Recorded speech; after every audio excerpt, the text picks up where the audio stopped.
On behalf of the Watson Institute for International Studies, and together with my co-organizer Mark Blyth, I am very pleased to welcome you to this series of discussions about the European Union in a moment of crisis. My name is Michael Kennedy, and I am director of the Watson Institute for International Studies. We are exceptionally fortunate to have two very distinguished guests with us, whose introductions I will offer in a moment. But I first want to offer just a few words about the character of the events over the next couple days. In a moment of crisis, that great prepositional phrase can have many different connotations, for there are certainly many different crises we can imagine. Certainly one crisis that requires immediate address is perhaps the most long-term and most fundamental, that environmental crisis that reflects and challenges the very existence of our planet itself. That won't be the focus of today's remarks, although one of our guests, together with President Ricardo Lagos earlier, addressed that last month at one of these very forums. The most obvious crisis for us is the financial one, and that will be the subject of today's discussion at 4 o'clock in a session moderated by Mark Blyth. Another crisis, of course, is one brought on by war.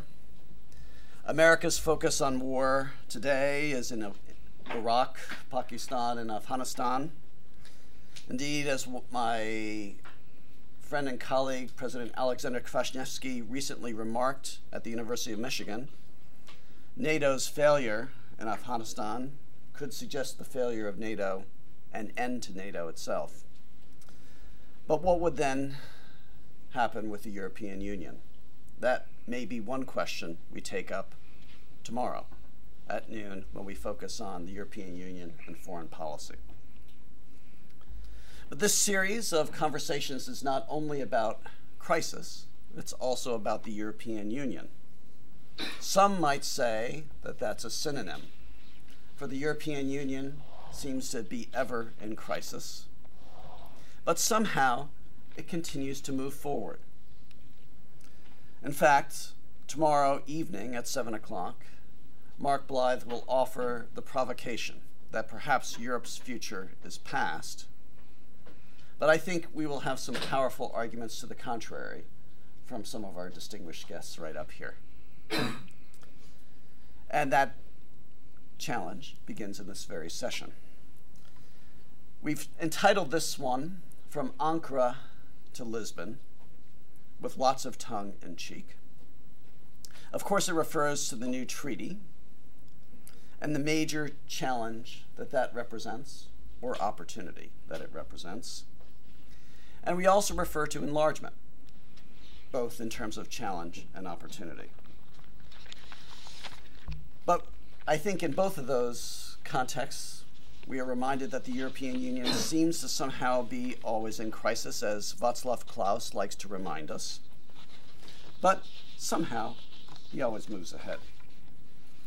And especially when we think about this year, 2009, being the anniversary of 1989, and the changes that have taken place in Europe since that time. Who could have imagined the creation of that Eurozone? Who could have imagined the creation of a European Union of 27?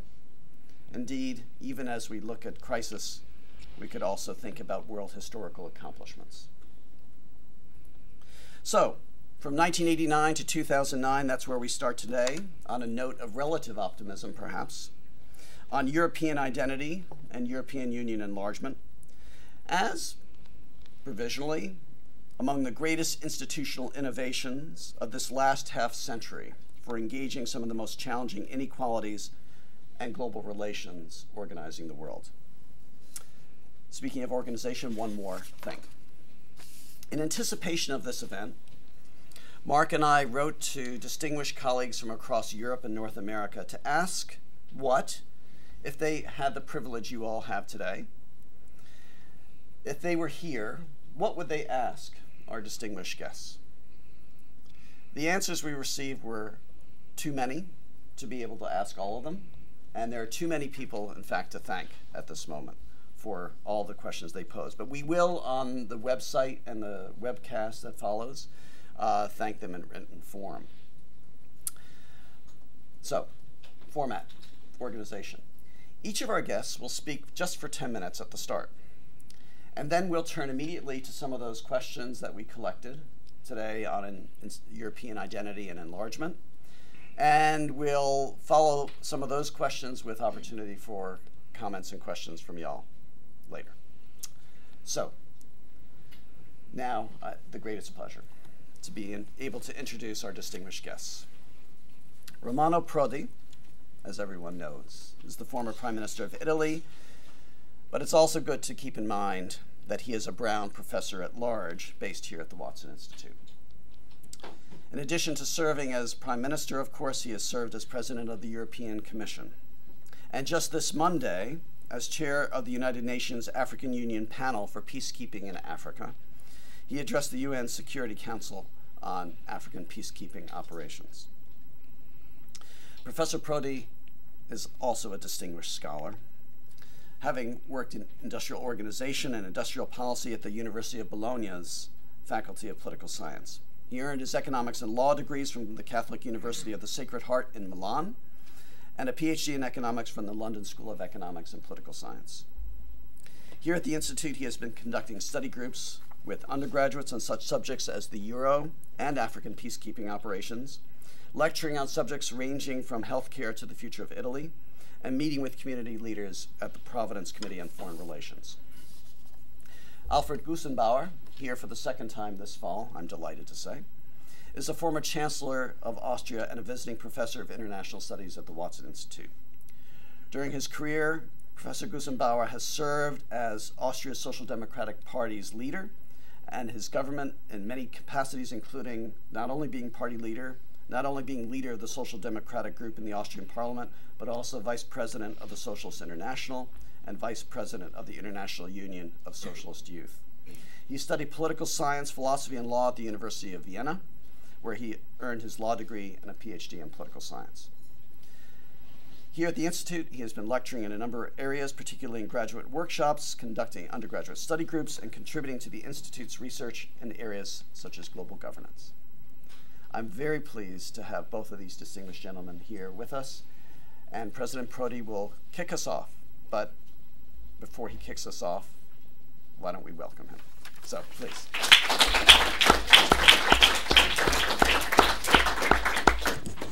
Thank you. Thank you, Professor Kennedy, for your too kind introduction. I want to exploit these 10 minutes just to give a synthetic introduction of what is called the enlargement of Europe. You know, enlargement is a word I don't like, but anyway, because it's only material. It was more than the enlargement. The creation of a new body was. But anyway, it's called enlargement. Let us call it enlargement, you know. Very short memory. Europe, 6 countries in the beginning after the tragedy of the 1957, the tragedy of the war. Germany, France, Italy, Belgium, Luxembourg, Holland. 1973, Denmark, United Kingdom, Ireland. 81, Greece. 86, Spain, Portugal. 95, Austria, Sweden, Finland. 2004, Cyprus, Malta, Estonia, Latvia, Lithuania, Poland, Czech Republic, Slovakia, Slovenia, and Hungary. 2007, Bulgaria and Romania.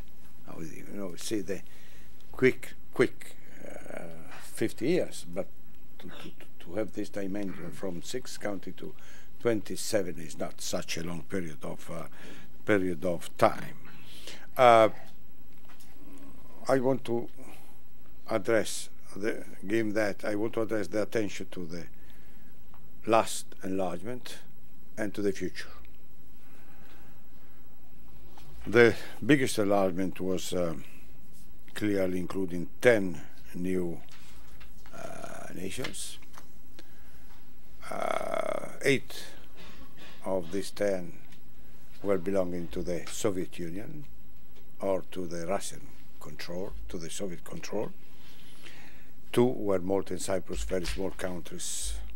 And so the last enlargement was the inclusion of countries that were not under democratic rule.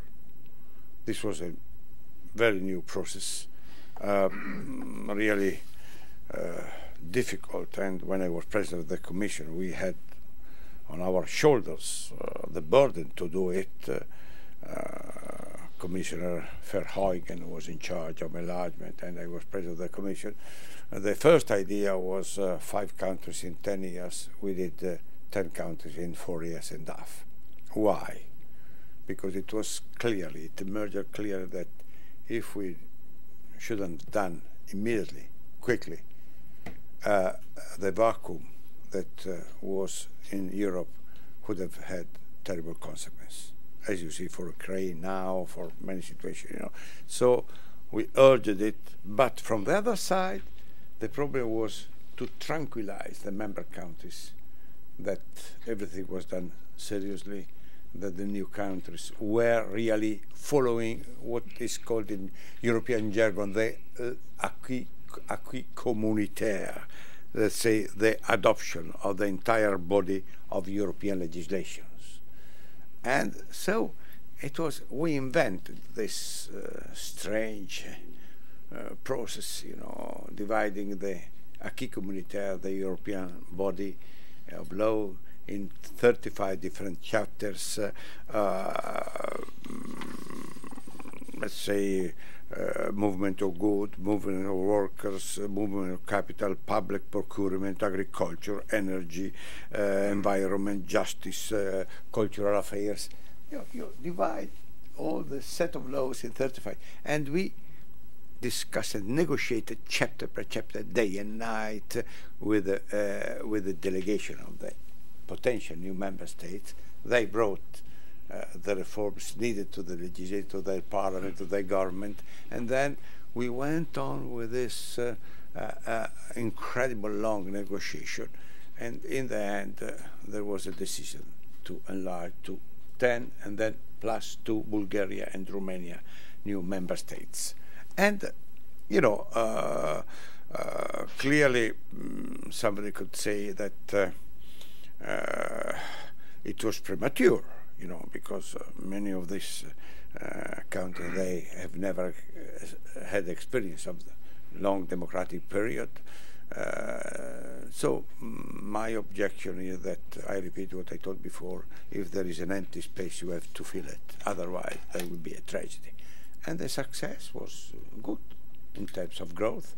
The new member states has grown more than the old one in terms of progressive, of democracy and of, let's say, market economy, in terms of solidarity also, because the flow of money to the new member states that were poor has been remarkable and certainly helped the growth that we had.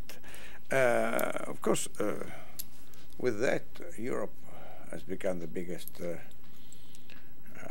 GNP in the world, you know, 500 million, 496 million people, let's say 500 million people. The highest GNP in the world, also balanced in terms, as I told you before, in terms of growth, and adopting widely adopting the democratic rule. There are still some problem opens. You know, we discussed it before, the, let's say, justice problem in Bulgaria, or, you know, but broadly speaking, the process of export of democracy, let's say, of enlarging the democratic body, it worked, you know, and this, in my opinion, is honestly a miracle. But then the question is, now there is an indefinite growth in European borders. Which are the European borders? Who knows that? I don't know. I tried 3 times to provoke the European Parliament to have a discussion, a theoretical discussion on the border. It was impossible, because is a problem that is difficult to tackle in general terms. You know, you are provoked by politics. So I tell you what I think about that. You know, first of all, what has already been done, also that it's by commission. There are 2 new countries already candidates, Croatia and Macedonia. And I think that there are other potential candidates that must be tackled now, not later. That are Albania, Bosnia and Herzegovina, Montenegro, Serbia, and Kosovo. And then there is a new one, Iceland, but you know, it's too cold for me to give you an opinion. You know, I don't know. It came, you know. So don't ask me about Iceland. You know, I know only that they have no more any McDonald's since yesterday. You know, the McDonald's closed the shops. You know, so it's I don't know if you can be member of the European Union without a McDonald's. You know, but why I say this must be done? Because the Balkan problems is the only big political problem having a solution, the members of the European Union. Second, there are, in this moment in which European is in a deep crisis, as we shall see in the discussion, you know, but I have only 10 minutes, so I can deal that. In this moment in which we have this type of discussion, you know, you have this this prudent attitude, and that is called in the European jargon digestive capacity. Let's say everybody has a question, we have not to enlarge too much, the economy, the problem, and I tell you clearly the digestive capacity is a nonsense in this case, because altogether these new candidates and new potential candidates, they make 1% of European GDP. And so even if you need 5% or 1% as an additional injection of money is nothing, you know, it's really nothing, you know. So it's politically, clearly, we have to change our rules. Even when we were 15, you had to change that. You have to change now that you are 27, we have to change when you will be more. The rule of unanimity, but this is not subject of the seminar today, but we shall follow in the next meeting. The rule of unanimity is absolutely a nonsense. You can't run nothing with unanimity. You know. So it's I think that we have to end up the Balkan problems through enlargement.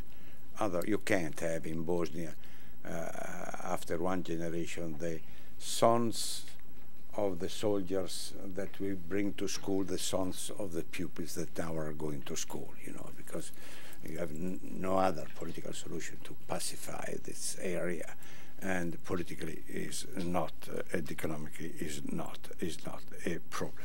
Then you have I don't think that you could have an immediate enlargement. You know, the borders are there. Of course, I have already opened the question mark about Turkey, and I think we shall discuss later. Otherwise, I go beyond my 10 minutes. But this has been the point of discussion, you know, with different point of view. Taking, involving also religious difference, but from this point of view, Albania is an Islamic country, it's a Muslim country, it's not only Turkey. The problem is the dimension, the problem is history, the problem is, as we shall see, political, psychological, you know, the simple reaction that I had participate to a meeting of the German MPs, European MPs, that they were simply observing that in case of entrance of Turkey, the Turkish parliamentary group will be the biggest of the European Parliament. You know, so it's some, you know, it brings some problem. I don't want to get into it. I simply put the problem, and then we shall discuss later. So I repeat, the borders are. I already described the borders. I think that the enlargement has encourage the country to become more democratic and more respectful of the rule of the law.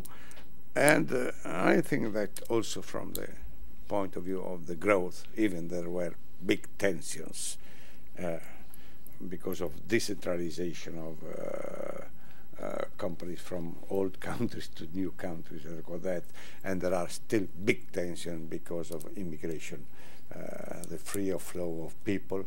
In spite of these two problems, I give a positive, very, very positive judgment on this enlargement. Has been this achievement has never happened in the world. It never happened in world history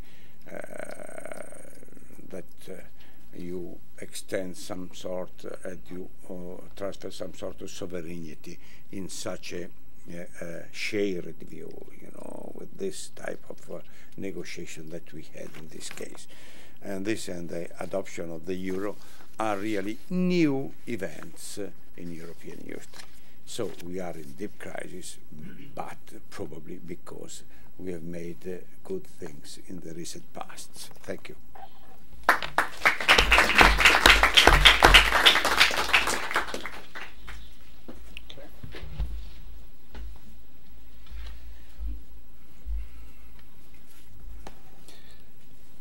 Professor Kennedy, Romano, dear colleagues, to follow up some ideas after the presentation of Romano on the enlargement of the European Union. I think if we are just going back a little bit in history, one will clearly understand that enlargement always has been a political project and not a technical one.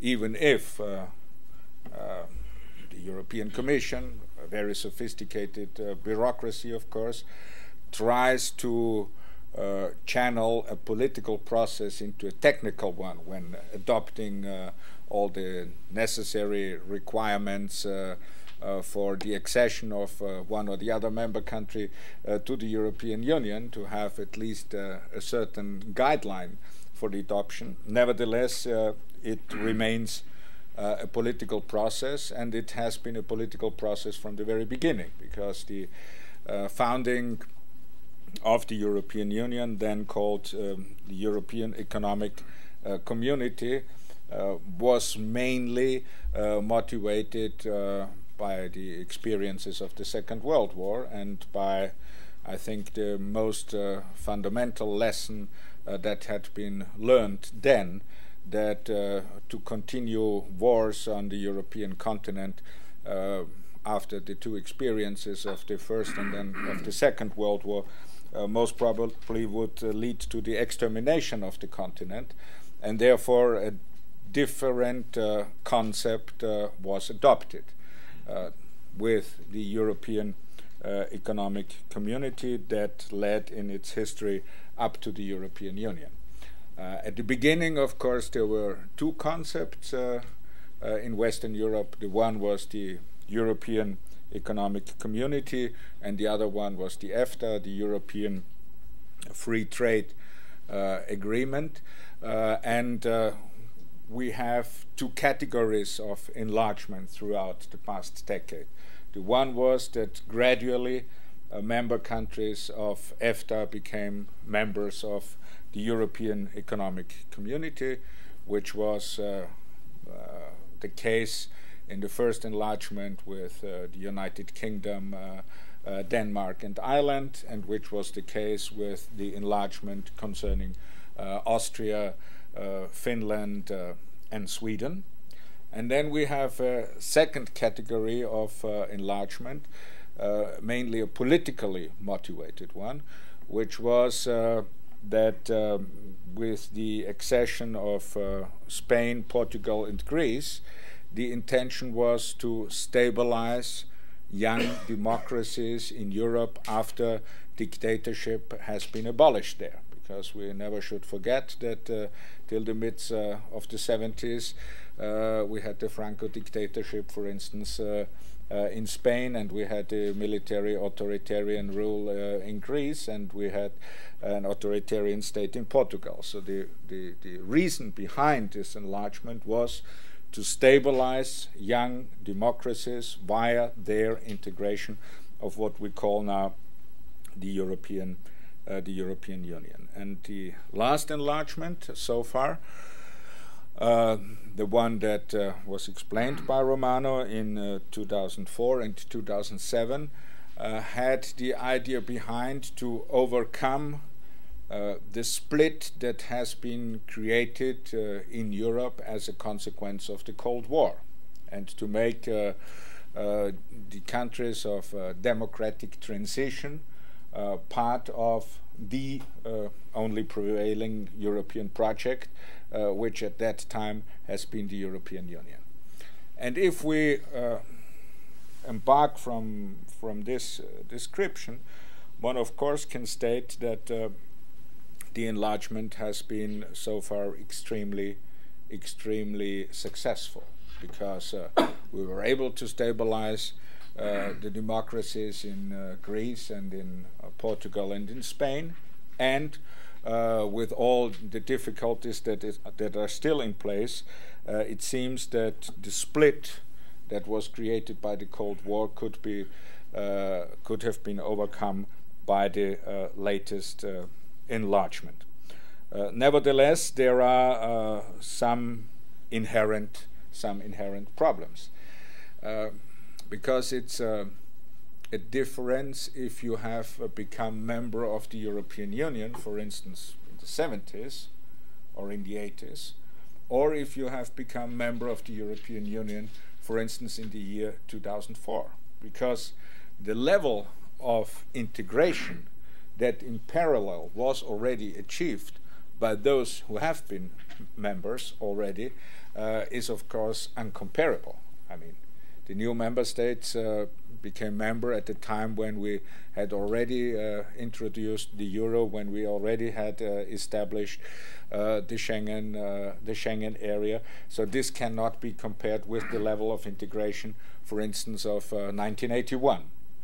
And therefore, one also has to understand that those that are coming in late had, of course, a much more reduced possibility to shape or to conshape what has been the European Union than those that had been members already prior to that.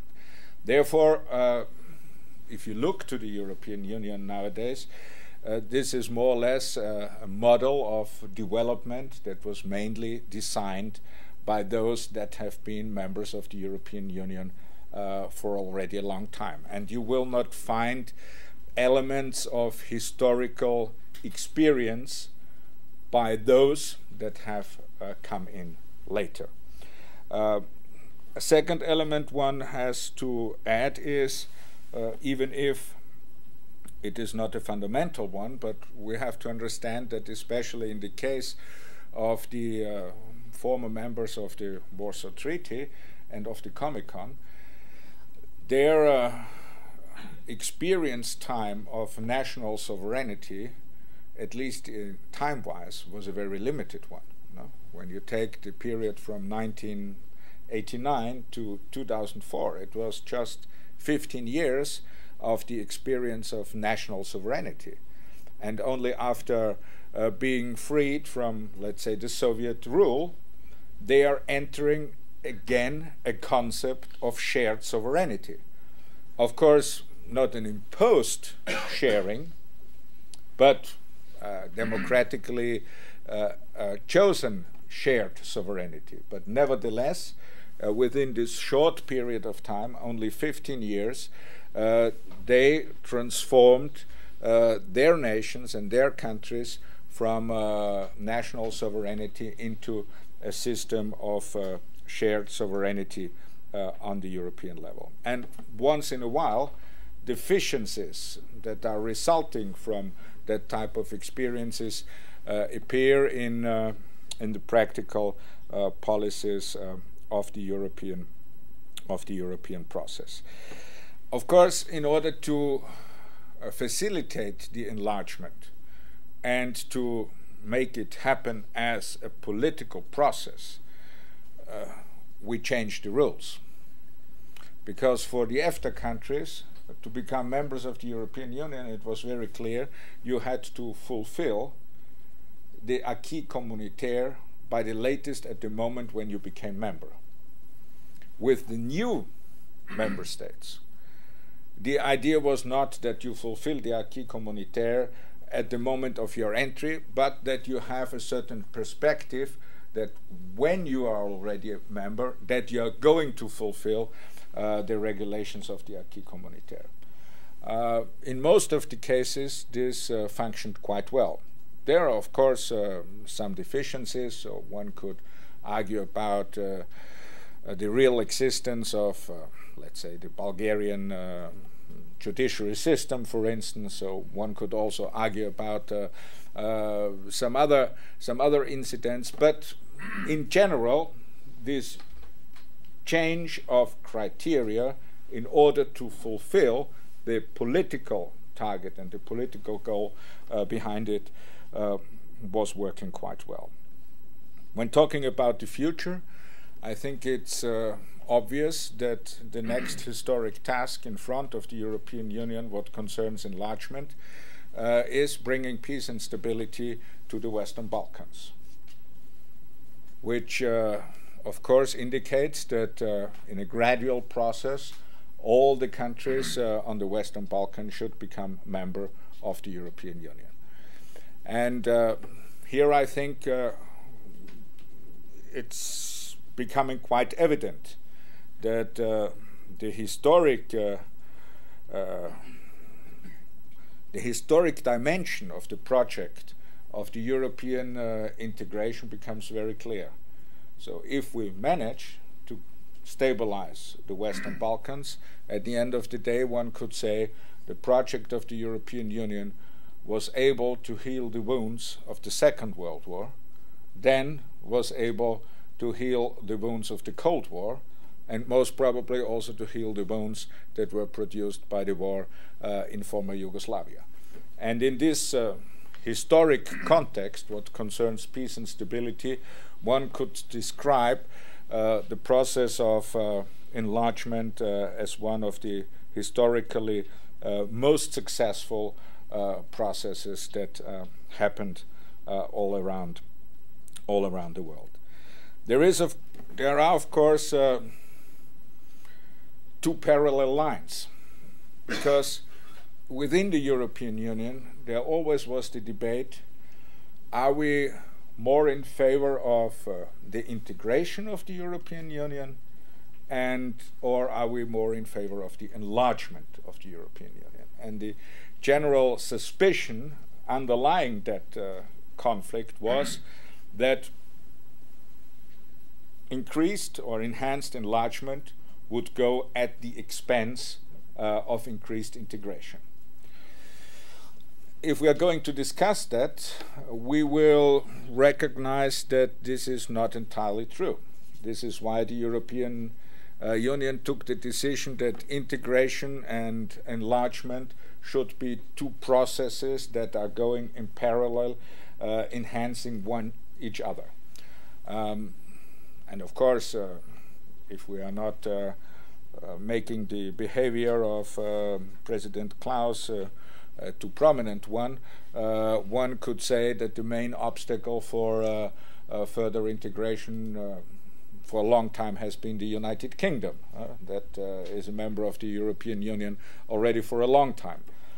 But of course one could also argue and say, well, in the times in Poland of the two twins, maybe the UK had more powerful allies, especially in Eastern Europe with the Czech Republic and Poland, than they would have had without that enlargement. But on the other hand, if you see all the new member countries of the European Union, I think one can say that enlargement did not happen at the expense of European integration.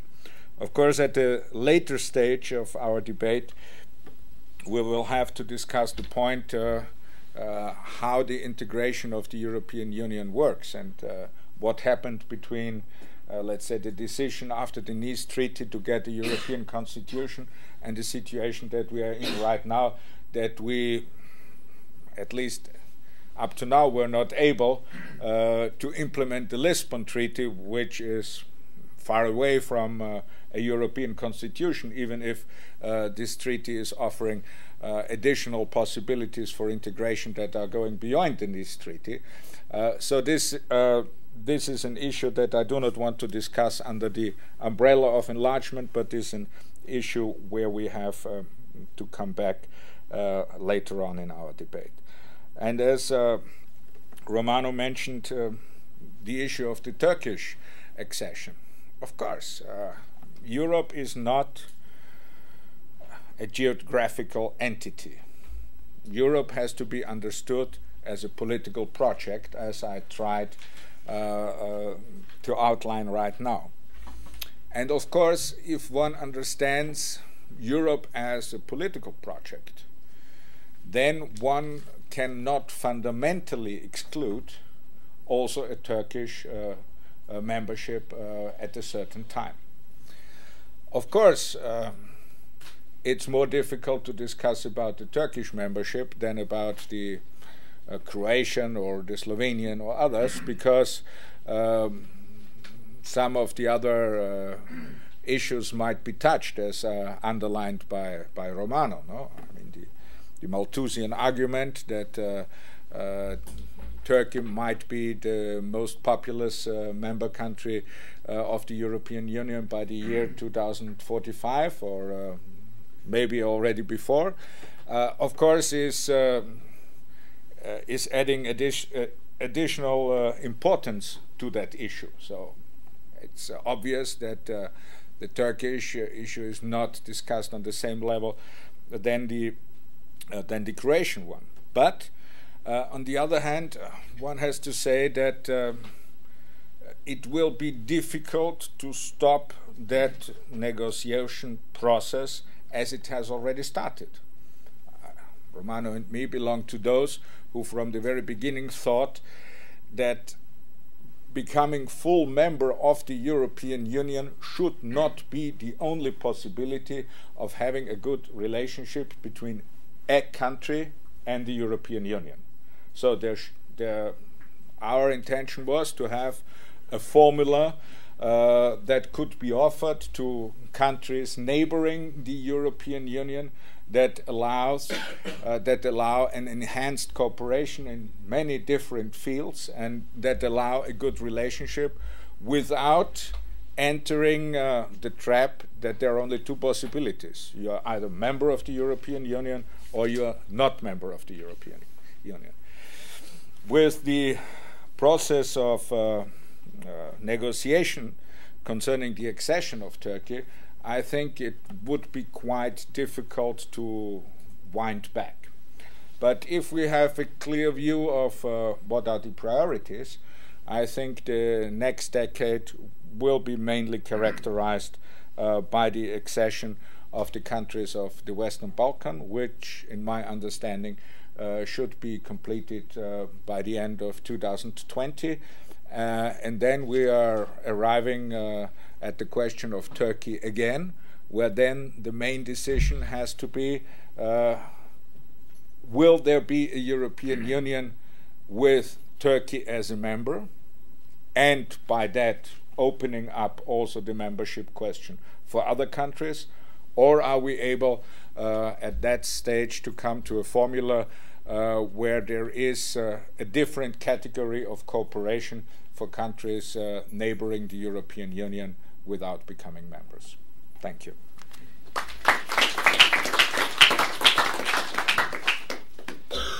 So we will move now to this procedure that I mentioned earlier, where I will first of all draw upon some questions that have been shared with us by our colleagues from across Europe and North America, and then we'll open it up to you. So you'll be able to think through what the perfect question is following all this discussion. I also want to mention, too, that this is not only a question about European enlargement, this is also a question about European identity in large part. So the first question actually came from our colleague Juan Diaz Medrano, who said this: the European Union has good political and security reasons to support enlargement, yet it was obvious that the new members would be more protective of their newly won sovereignty than older continental members, and more favorable to a neoliberal Europe. Given this enlargement of the community, we have a reform treaty that does not strengthen significantly Europe's social model against downward competitive pressures. Were central left governments paying lip service to their domestic publics when they stressed that enlargement would not detract from the EU's social model? Or were they really unable to prevail in competition with pro-market forces? It is a good question. Who would like to tackle it first? It's not a question. The answer. How so?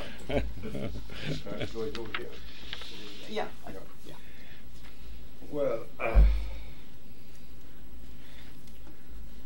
clearly, if we look at things in the short run, I simply say, look, there are different visions and different political ideas about the future. One more extreme market, and the other one more social model.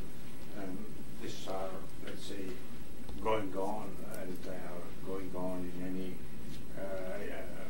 political community, in any member state, or in any state in any part of the world, you know. Clearly, in Europe, you have some sort of difference, because the new member states, they reacted to the Soviet control, to the centralized economy, with an over liberalism, you know. But this is understandable, you know. It's you know, when I tried last. I made a seminar in Albania, and I used the word cooperative as an adjective. You know, there was a reaction, cooperative. You know, because they remember, I don't know what. So I didn't even understand, you know, why there was this reaction. And then I understood that the word cooperative was some sort of top-down structure oppressing. So you have all these type of memories, and you need time change of that. So, from this point of view, I am not impressed because they are different. They live in any modern state, and so so even the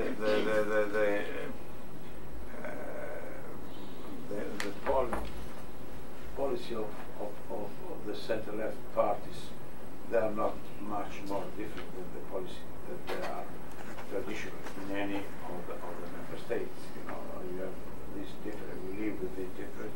United States live with this difference. I think that this is a characteristic of the modern democracy, not only of the European countries. You know, this is not that. Well, I think it's difficult to compare full-fledged welfare states like in some parts of Western Europe, with all inherent problems that they have. On the one hand, with societies, on the other hand, that are under transformation.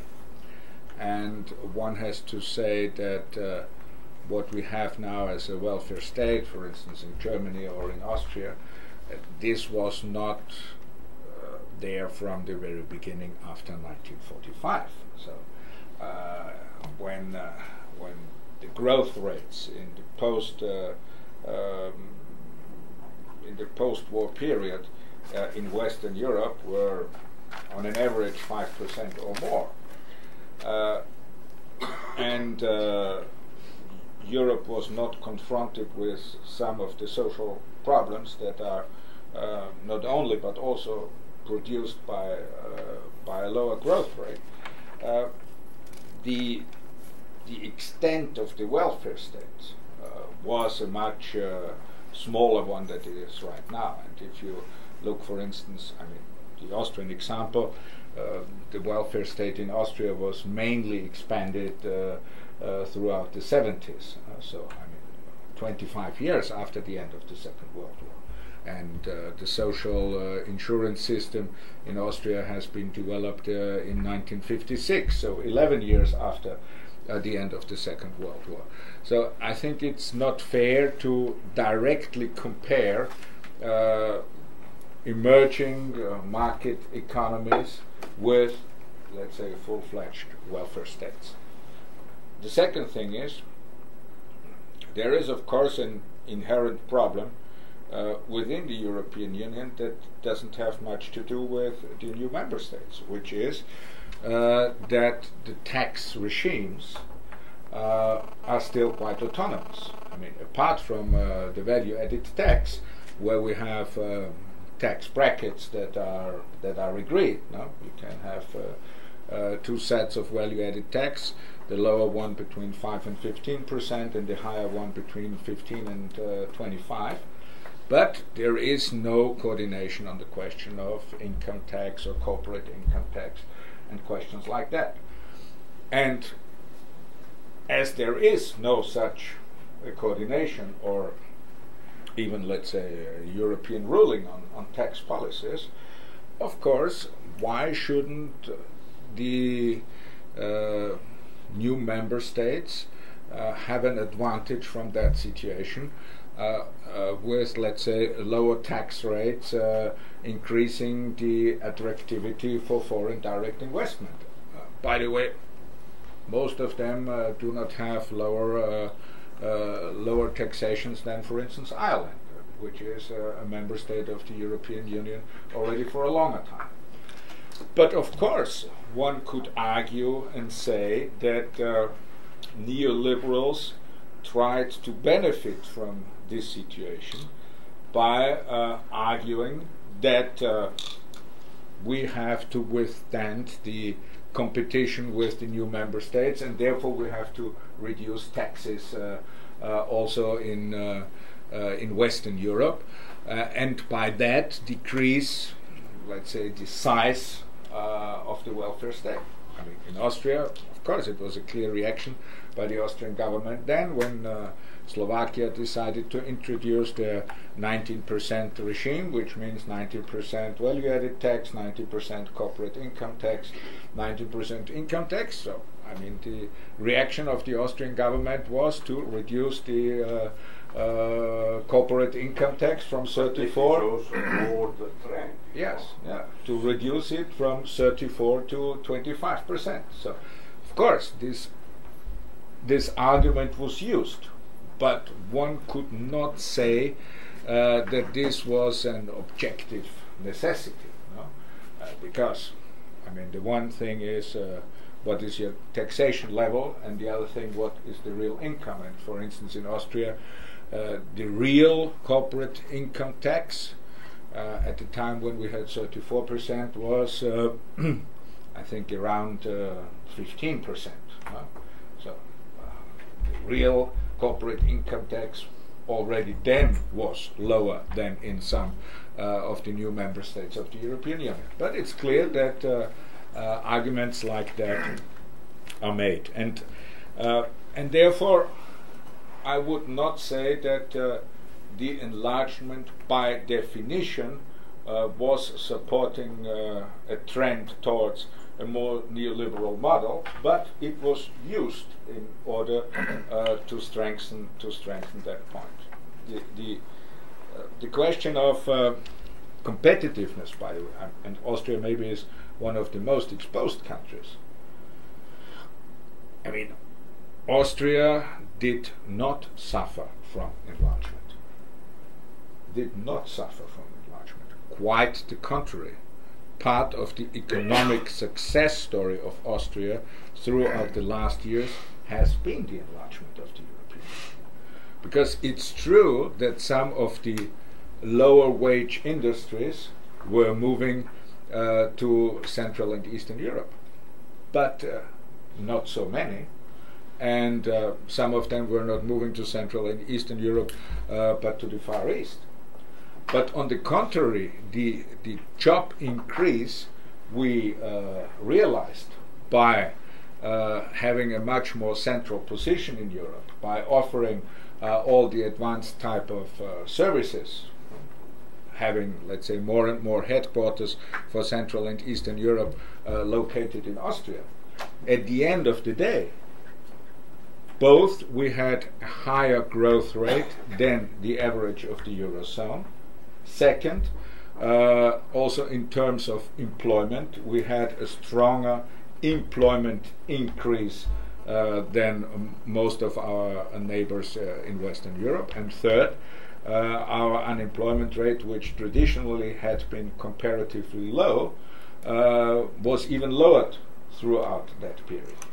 And one, of course, could argue that this is not only the consequence of the enlargement, but at least one could say that one of the countries that geographically has been the most exposed one did not suffer from the enlargement, but quite the contrary, was one of the main benefiters.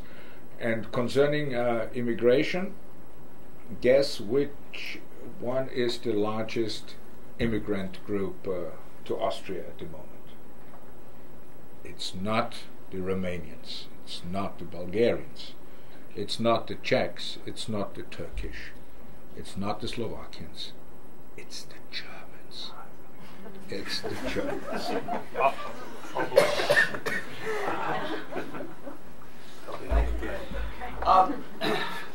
To switch gears a little bit from one religion to another, perhaps, John Torpy posed this question. Pope Benedict has made the evangelization of Europe and the rejuvenation of Christianity there a central element of his papacy. How do you see the role of Christianity and of religion more generally in the future of the European project? Romano is the prominent, Catholic. It's a good question because you cannot imagine how this problem was discussed, And the main occasion was when there was a proposal to put on the Constitution the Christian roots,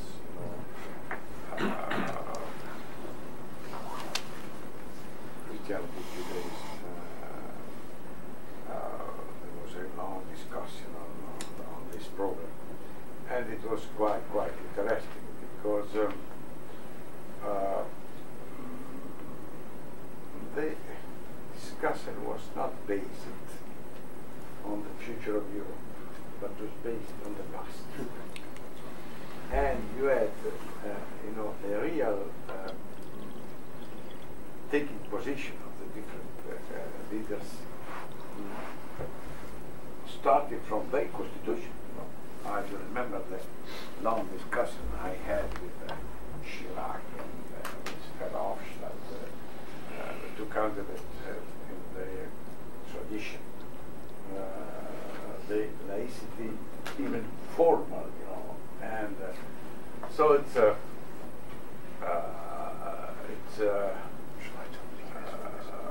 do remember Chirac telling me, is it possible even put the name Christianity, put the name, I am absolutely in favor of that, but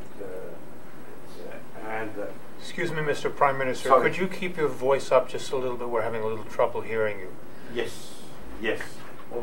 Even my mother was telling that I was speaking too low voice. Mothers are always right. And the problem was really full of tension and full of let's say different position. And the compromise was a wise compromise.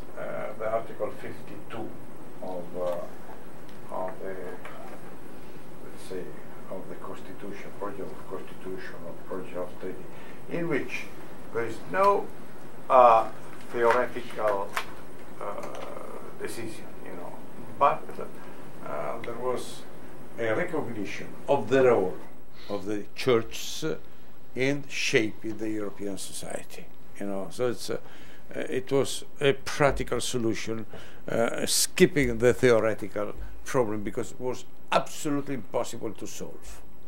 You know, it was just breaking up the situation.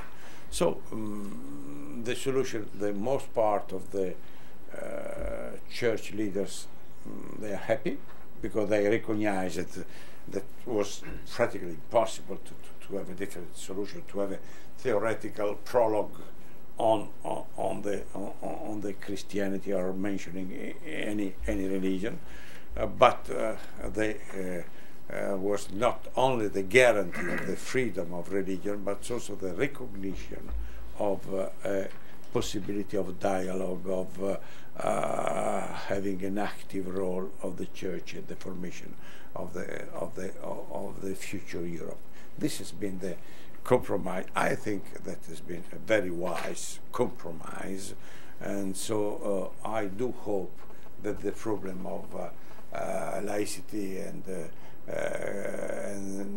religion as a theoretical problem that, I repeat, is absolutely impossible to solve, will not come back, even if there are always extreme politicians exploiting one side or the other side of the medal just for political reason, you know.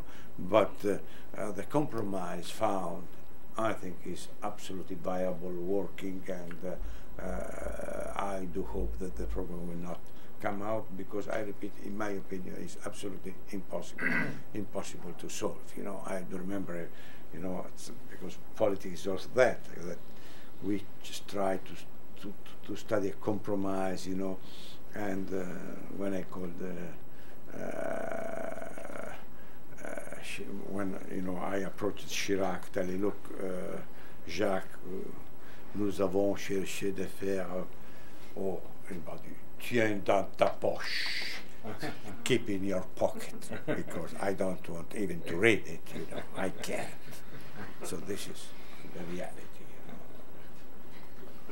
You know. I do not want to disagree. I do not want to disagree. I think it's difficult to solve. Not impossible, I thought. Yes. Yeah, impossible, because if you're, I mean, believers and the like attitude is very difficult to bridge, or impossible to bridge. So you have to find different formulas. And I myself, I think that spirituality is a very important element, but this is not only connected to one belief or to one religion. I remember we had in the Austrian context a convent trying to reform the Austrian constitution, and then there also was the demand by our conservatives to say that God has to be mentioned in our constitution. And I said, well, I'm not against if we are putting that in paragraph number 1 of the Constitution, which then should read, in the name of God the Almighty and the people of Austria, Austria is a social democrat republic. Surprisingly, this compromise proposal was not accepted.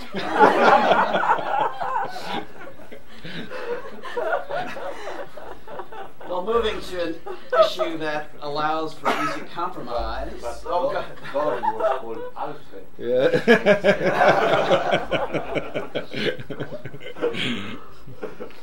I knew I was in a divine presence. Michael Bernard posed this issue, which is on the minds of everyone, I suspect. He put it this way: the major foreign policy issue facing the EU as a whole is the issue of Turkish admission. This is the first large country in which the dominant or official religion is not some form of Christianity. While the EU and many of its member states are secular, this seems to still be an issue. The prospect of EU accession as an issue has had other positive effects on Turkey, leading religiously inclined politicians to behave democratically and responsibly. How much longer can the EU postpone taking a decision on Turkish admission before this begins to alienate the Turks, the Muslim world in general, and their own Islamic populations?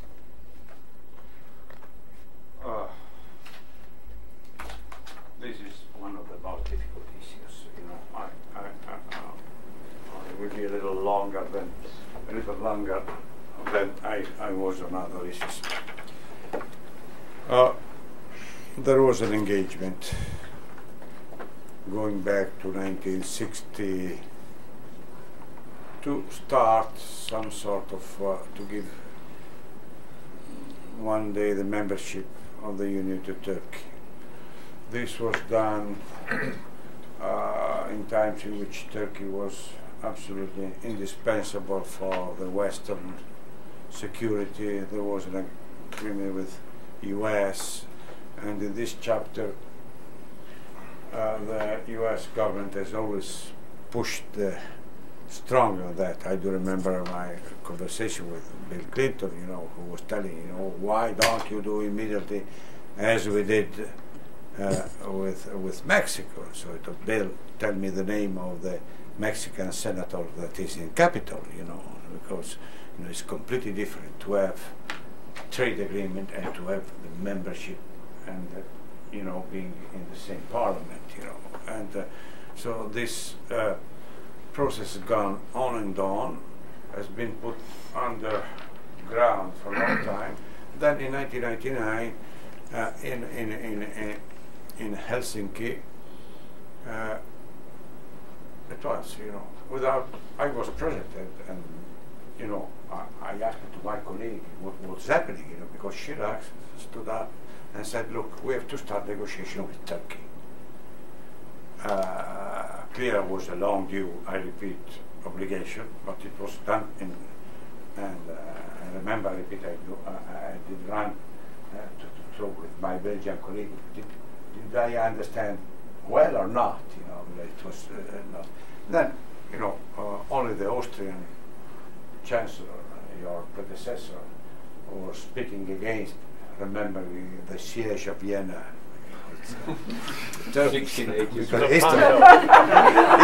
History is history. No, Don Juan of Austria. yeah, I am not joking. I'm telling you the truth. You know. And then, you know, immediately Solana and Napoleon, they started. With the French plane, they went to Turkey. And then when Chirac went back to France, he perceived that French public opinion was against. And so the French invented the fact that no accession could have been completed without a referendum. And now the problem is completely different, you know. If you make referendum, Turkey in this historical moment will not come in. This is clear, you know, because there are in Germany, certainly, in Austria, I'm sure. Germany, I'm sure. France, sure. Italy. But in this moment, the known will prevail, you know. And so my advice and my position is let us go on with the negotiation. I talked to my Turkish friend, look, in the long run, I think that this is important, but in this moment, in this historical moment, I think that if we want to really to have Turkey as a member, we must be very slow, very patient, very, you know, understanding which is the public opinion in Europe. I did an interview on Turkish television that they asked me why you are so, from one side open, but from the other side so prudent, so, and I thought, look, I live in a country which, when I was a kid, my grandmother, when she had something frightening, she used to tell Mamma li Turchi.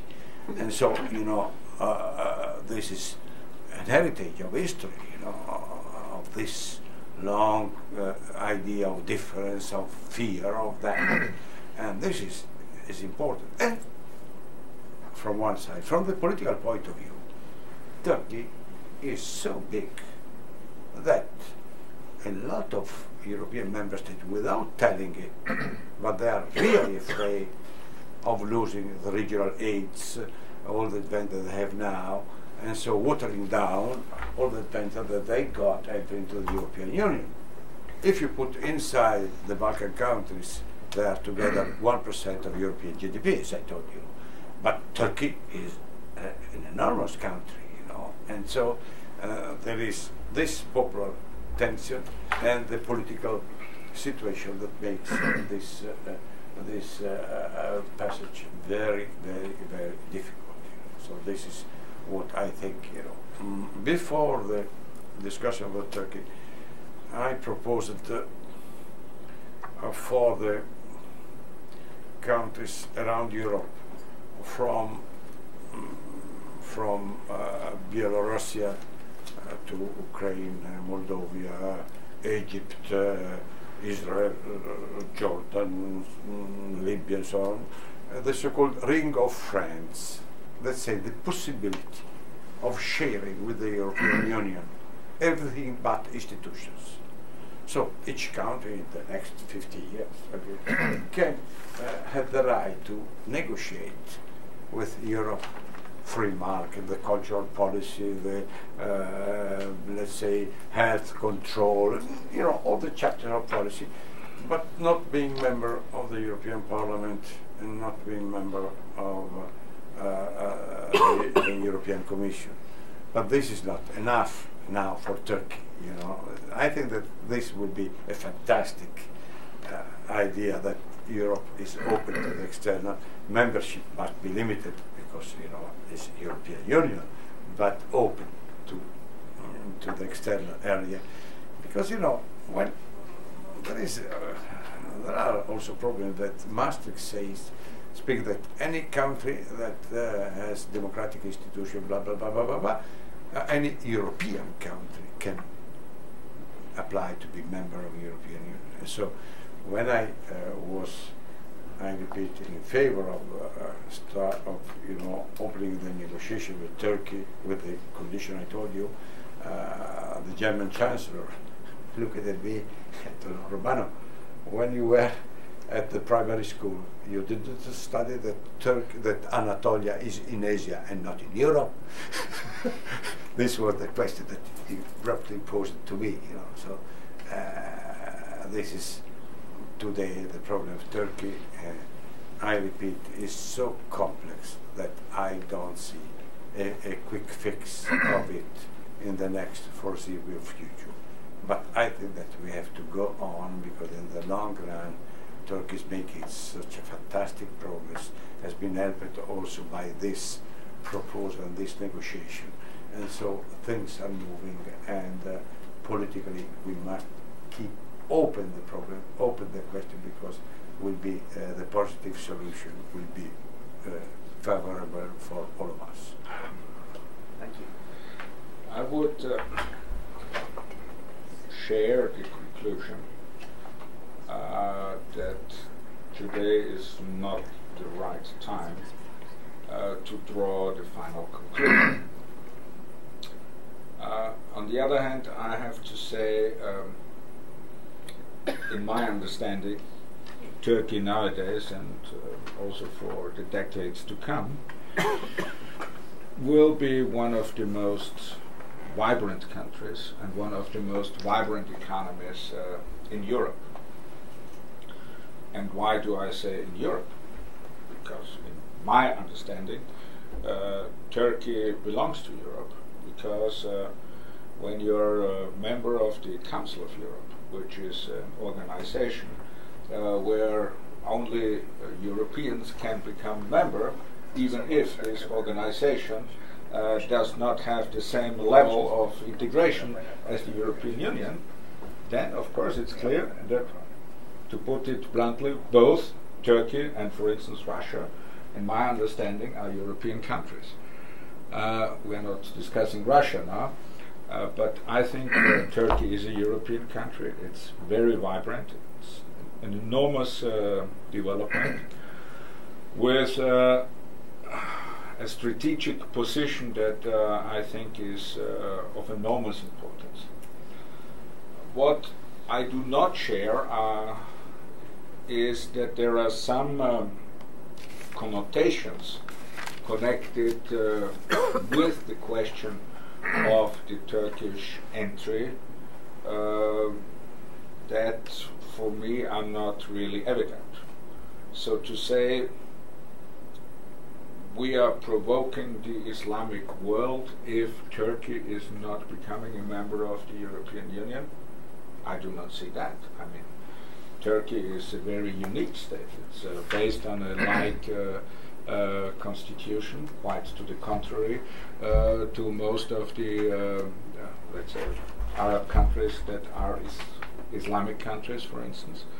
So Turkey already for a long time ago adopted a different model of development, quite the contrary to many other countries in the area. It's a democracy with, I mean, deficiencies, but it's a democracy.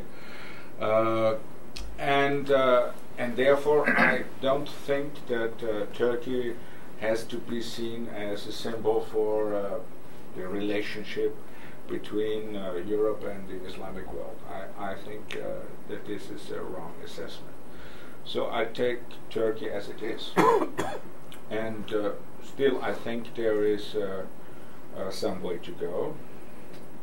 I had a debate once with Turkish friends, and I said, listen, as long as asylum seekers from Turkey are coming to Austria and they are granted asylum, this means that there are good reasons why they had to leave the country, because they get asylum in Austria. And I say the minimum standard for me is that people in all the member states of the European Union are enjoying a degree of freedom and respect of their human rights, so that there is no necessity to seek asylum in another member state of the European Union. And therefore I think that still there is the necessity of a certain development, which of course has to do or is connected with the Kurdish question, this is clear, but there we are not yet at the end of the road. Also there I see positive developments. Now I do not overlook that, but if you ask me, should Turkey become a member of the European Union today, my answer would be definitely no. But if you ask me, would you support a membership of Turkey in the future, if some of the main prerogatives are clarified, then I clearly would say yes. Then I clearly would say yes. Even having in mind the questions of size. And of course I understand that size matters. But, so the Turks in 1683 occupied Vienna. Okay. Since then, several others that are now with us, members of the European Union, have been there. One could not say that this is the expression of Turkish did not succeed. The Turkish did not succeed. This is why we are more afraid of the Turks than of others, maybe, because they didn't succeed. Now, and I think, frankly speaking, some of the arguments are, for my taste, a little bit racist. So why does it matter that the Turks are many if it doesn't matter that the Germans are many? What is the argument? What is the argument? And do we have to be afraid of Do we have to be more afraid of many Turks than we have to be afraid of many Germans or British or French or whatsoever? Then becomes the question of the money. Okay. If you take the GDP per capita of Turkey today, they are not belonging to the poorest nations in Europe. They are member states of the European Union that Romania is slightly lower. And Bulgaria too. So they are lower than Turkey. If you calculate the growth rate of the Turkish economy, I would guess that in the year 2020, so let's say 10, 11 years from now, Turkey could be a country which is, let's say, not really distant from some of our in GDP per capita of our member states in Eastern Europe, and definitely not in Southeastern Europe.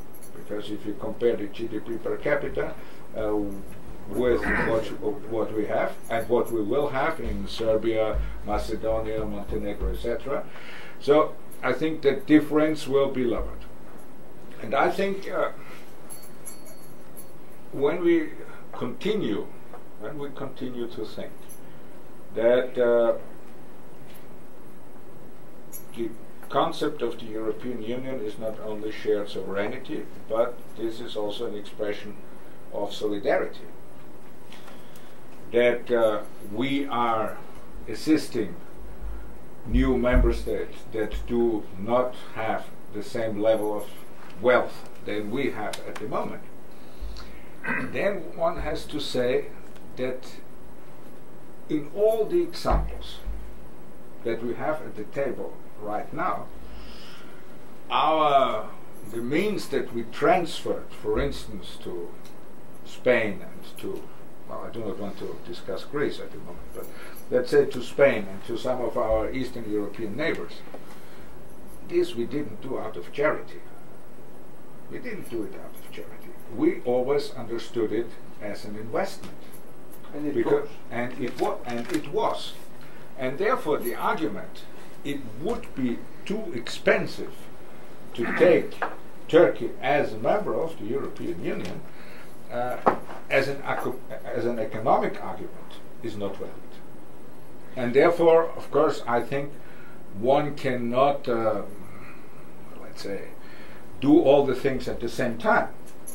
But if we can agree that we are trying to support the Turkish development and that we are continuing the negotiations and the Turks know what they have to do as their homework, what concerns the Kurds and human rights, etc., etc., I would not exclude it that in the year 2020 we are in a position to have Turkey as a member of the European Union. Of course, this will be a political issue of incredible gravity, because in many of the countries you have xenophobic trends, and of course it's very easy to mobilize these xenophobic trends, especially in times of economic difficulties. So one has to understand that this will not happen by itself, but you have to accept that as a political project where you also have to try to win at least part of your national electorate and of your national audience to accept that as a proper step for the future of the European Union. It will not go by itself. It will not go by itself, but it will be an enormous political endeavor. But just to conclude, times have been already better concerning that issue than they are right now, because now you have, for instance, a German government that is against the German entry. The government before of Gerhard Schröder and Joschka Fischer was decisively in favor of getting Turkey as a member of the European Union. So also these positions of governments that to a certain extent reflect. The problem of the referendums. Well, This is the problem of the when you the open problem the of box of the referendum, the xenophobic come out in this historical moment in Europe. Yes. I hope will not, Yes. and in a few years, I hope will change. But frankly speaking, I mean, in Austria we did the same. We also said in order to calm down the public that there will be then a referendum. Frankly speaking, I never took that serious. Because, I mean, we have enlargement, ongoing enlargement. And the only country where then we are doing referendums in case of membership is Turkey. Frankly speaking, this is a racist argument. This is a racist argument. Why are we not doing that in case of membership of, I mean, as an Austrian, I should not say now Serbia, but let's say, I do not know, Iceland, or where it is anyhow too cold, or in case of membership of Norway, or in case of membership of Macedonia, whatsoever. Why is the only case where we think one should do a referendum, Turkey? Simply, my answer is simply because in the existing situation, the government, they don't want to be unpopular. That's true. And this is the reason why the French That's true. changed it in a few weeks. And therefore we have This to. is the problem. Therefore, we have to prepare the conditions, both in Europe and in Turkey, to make it happen I absolutely at the agree. moment I absolutely when we are ready. Absolutely agree on that. But you talk about, dimension. It may be interesting to know, because in one of the bilateral meetings between European Union and Russia, the journalist asked why Russia couldn't be one day member of the European Union. Because I was in front of this question, and I answered, in this way.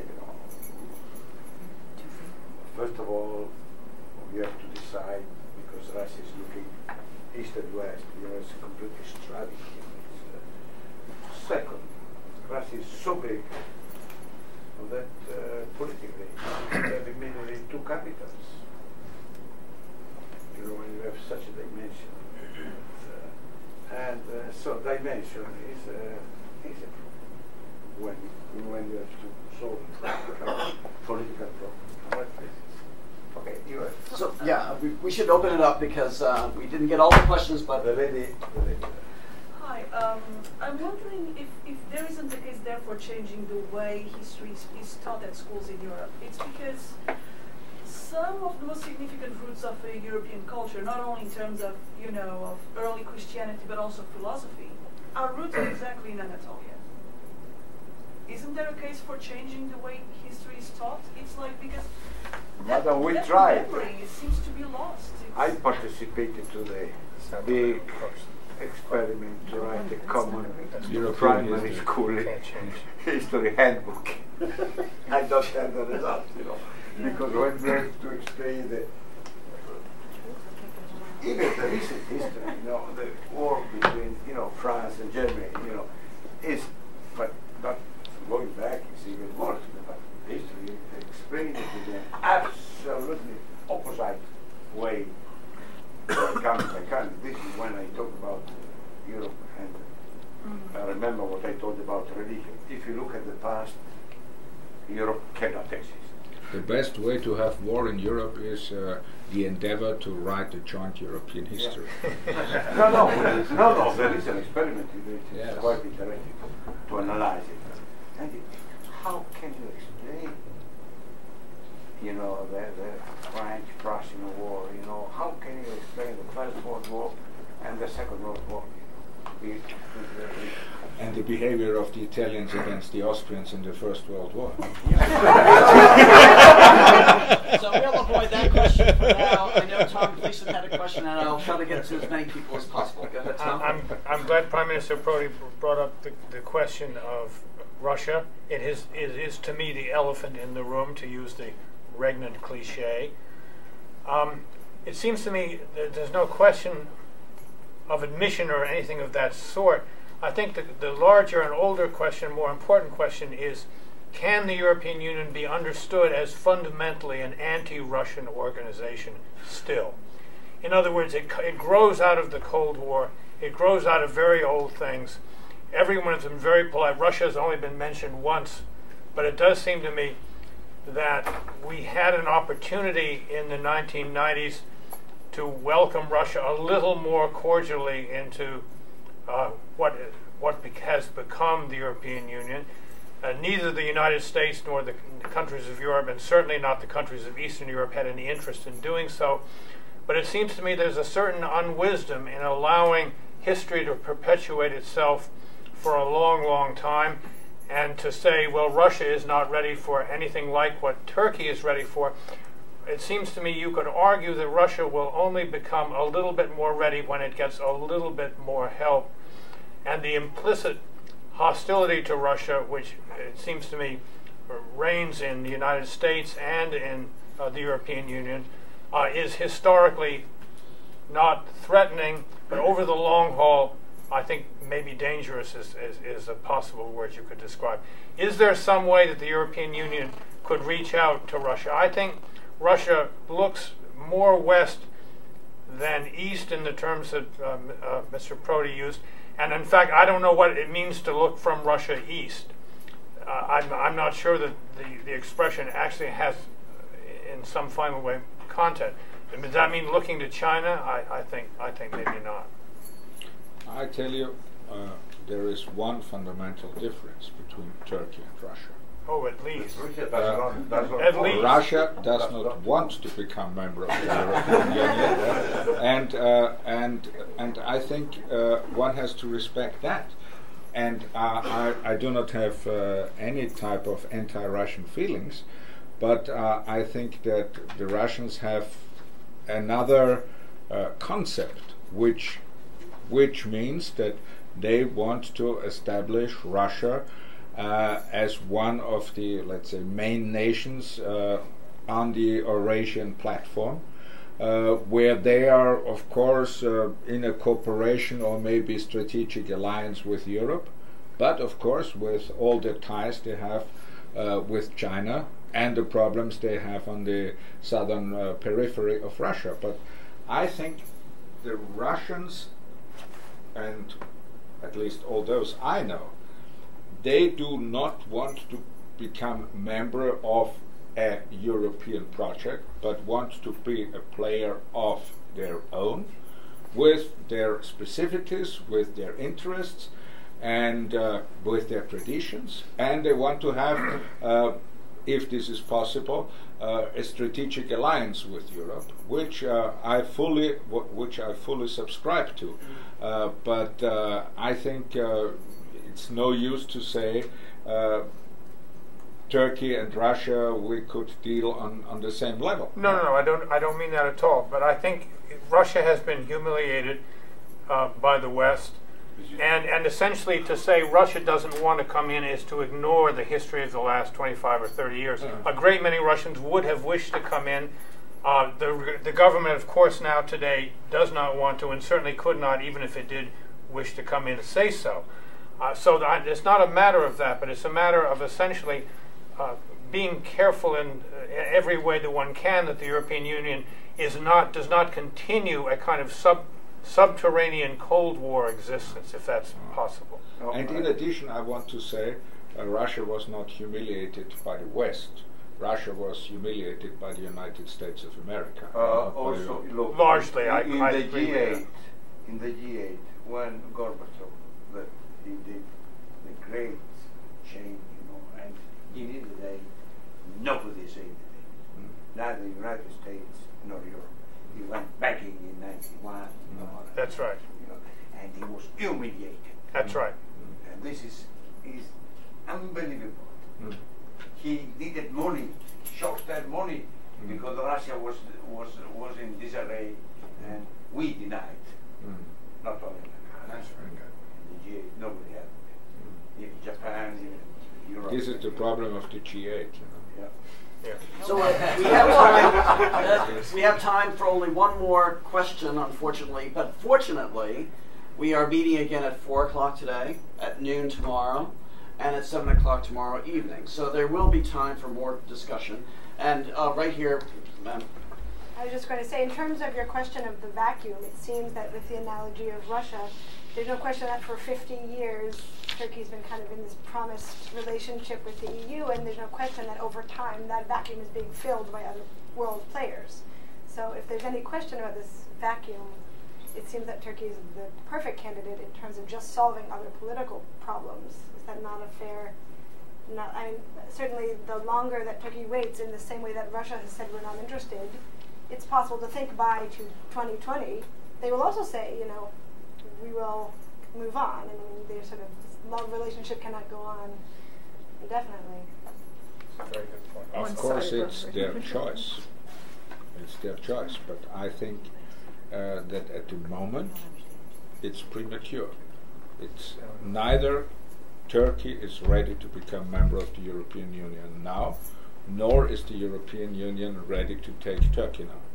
I think if we are doing our homework, this date will come, but not now. But we have to be honest till then, you know, and many of our former colleagues, they were hoping that the Turkish government would become nervous, and they were breaking up. 50-year engagement is a very long engagement, right? She's right. She's right. And you assisted to many of this type of not told the reasons, you know, and say, look, we go on, because we cannot say no. We don't want to say yes. So we hope that the Turkish will break up, will become nervous and the negotiations. This is honestly the feeling that I had many of our meetings. So we've only scratched the surface of discussing European identity and EU enlargement, but we can continue around questions of economic crisis at 4 o'clock, and then to talk about European Union foreign policy, in which Russia shall return, I suspect, tomorrow at noon. And then tomorrow night at 7 o'clock, please remember that we will be considering the proposition whether the European Union's future is past. So join me in thanking everyone. Thank you.